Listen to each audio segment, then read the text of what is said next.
Sarap. Lapa. Kasi.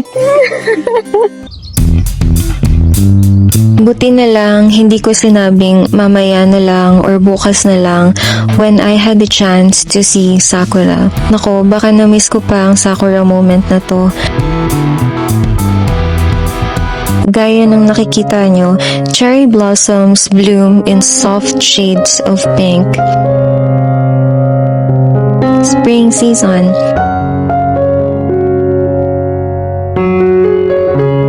I really admire kung gaano ka magical tignan yung mga puno na covered with soft pink flowers. If I said later, hindi ko mawi-witness ang cherry blossoms in full bloom.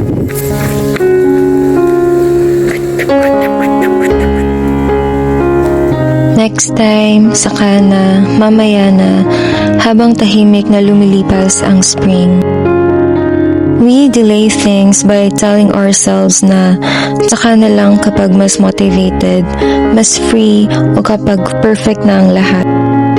At habang naghihintay tayo for that perfect moment, petals fall. Time is falling. Parang paradise. Ang ganda. Eh. 1, 2, 3. 1, 2, 3. 1, 2, 3. 1, 2, 3. Saan ka na? Wait lang. Ayan na. Okay. 1, 2, 3. 1, 2, 3. 1, 2, 3. Time keeps moving forward na parang walang pake kung may nasimulan ka man o wala. Hindi ka VIP in this game of life. Time doesn't treat anyone as VIP. At ito ang katotohanan na nare-realize natin when it feels a little too late.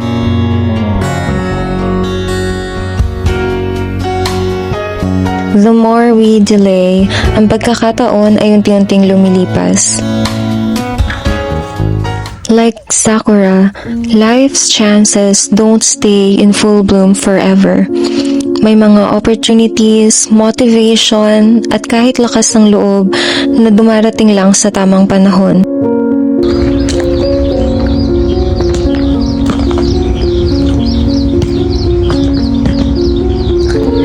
Parang seasons na hindi laging nandyan. Kapag pinatagal mo pa, di mo na mamalayan, unti-unti na lang nawawala.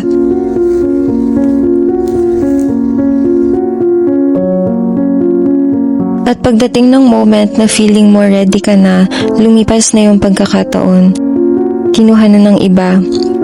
Napunta na sa hindi nagmamaya na lang. And there's no one to blame but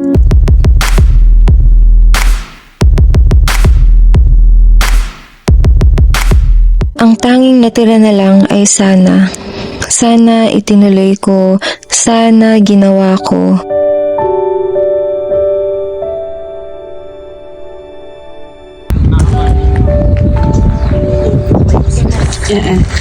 It's painful when you realize you were the reason something beautiful faded away.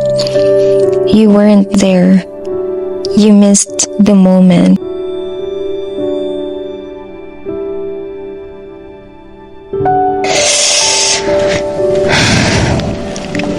Ang dami kong pinagsisisihan, ang dami kong hindi nagawa because I procrastinate too.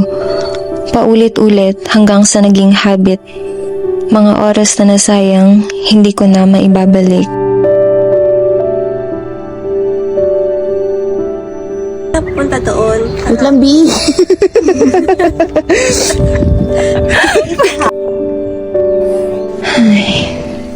Regret. Fallen Sakura.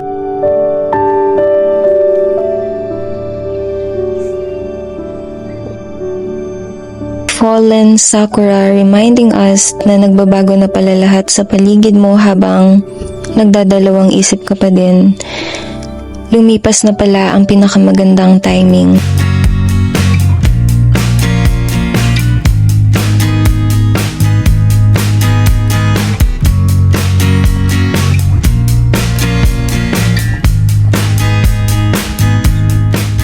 hindi mo na-experience yung full bloom ng kahapon at hindi na kailanman. But like cherry blossoms, may panibagong season pa na darating.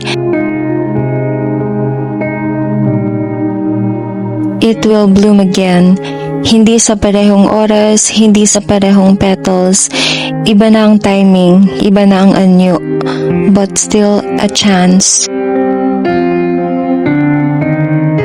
Isa na namang pagkakataon na pwede mong ipagpaliban because mamaya na lang gives instant comfort. Or maybe this time, mas pipiliin mo nang gumalaw habang in full bloom pa ang sakura flowers. It's up to you.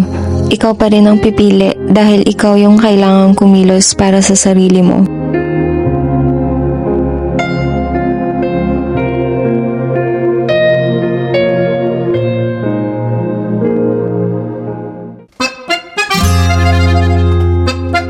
Tatlong taon lang ako dito sa Japan kaya ninanamnam ko bawat pagkakataon with Sakura. Mahulog ka. Sakura wa utsukushi desu. Kirei desu ne. Totemo.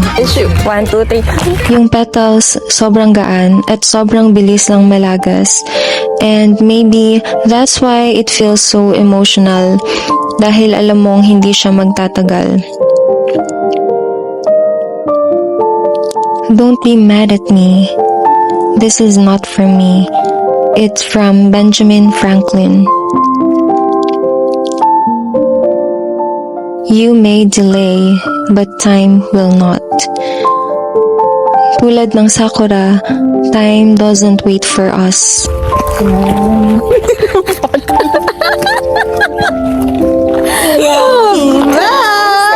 Okay, Kai. La la la. Okay, that's it for today's video. Take what fits, leave the rest. Thank you so much for watching. Please leave a comment down below if you want. See you in my next one.